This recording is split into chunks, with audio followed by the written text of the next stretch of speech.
আমরা অনেকেই Gmail account delete করতে পারি না। আজকে এই ভিডিওটি দেখার পর আপনারাও আপনাদের অপ্রয়োজনীয় জিমেইল অ্যাকাউন্ট ডিলিট করতে পারবেন। সো ভিডিও শুরু করার আগে বলে নিতে চাচ্ছি, আপনি যদি আমাদের ইউটিউব চ্যানেলে নতুন হয়ে থাকেন তাহলে এরকম ইম্পর্টেন্ট ভিডিও পেতে চ্যানেলটি সাবস্ক্রাইব করে পাশে থাকুন। সো চলুন শুরু করি।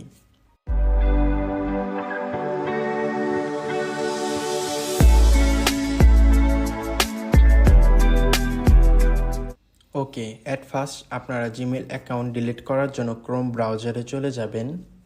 এরপর ওপরে এখানে ক্লিক করবেন। এরপর এখানে আপনার ফোনে যে জিমেইলটি লগ ইন আছে সেটি দেখতে পারবেন। এটার ওপর একবার টাচ করুন। এবার এখানে ম্যানেজ ইওর গুগল অ্যাকাউন্টে ক্লিক করুন। এবার এখান থেকে আপনি যে জিমেইলটি ডিলিট করবেন ওই জিমেইলটি সিলেক্ট করে নিন।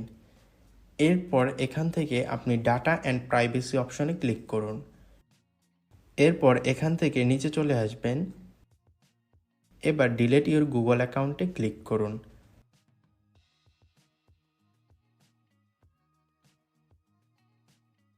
এরপর ডিলিট করার আগে এখানে আপনি আপনার এই জিমেইলটির পাসওয়ার্ড বসিয়ে দিন।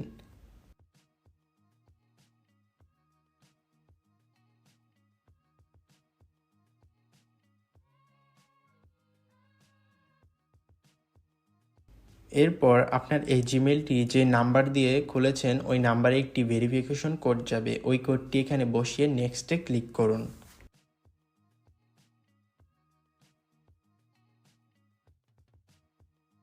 এখন ডিলিট করার আগে এখানে আপনার সামনে কিছু ডিটেলস আসবে, মানে আপনি এই জিমেইল অ্যাকাউন্টটা পার্মানেন্টলি ডিলিট করে ফেলেন তাহলে আপনি কি হারাবেন, যেমন গুগল ড্রাইভ, গুগল ফটো, এগুলো আপনি আর কখনো ফেরত পাবেন না। সো এরকম কিছু ইনফরমেশন এখানে দেখতে পারবেন। আর আপনার যদি কোনো ইউটিউব চ্যানেল থাকে এই জিমেল দিয়ে, ওই চ্যানেলটাও কিন্তু ডিলিট হয়ে যাবে। এখানে দুটি অপশন দেখতে পারবেন, এগুলো সিলেক্ট করে ডিলিট অ্যাকাউন্টে ক্লিক করবেন। এরপর আপনার অ্যাকাউন্ট ডিলিট হয়ে যাবে। সো এভাবেই আপনারা আপনাদের অপ্রয়োজনীয় জিমেল অ্যাকাউন্টগুলো ডিলিট করে ফেলতে পারেন। আজকে এই ভিডিওটা এই পর্যন্তই। ভিডিওটি ভালো লাগলে লাইক দিবেন। ধন্যবাদ।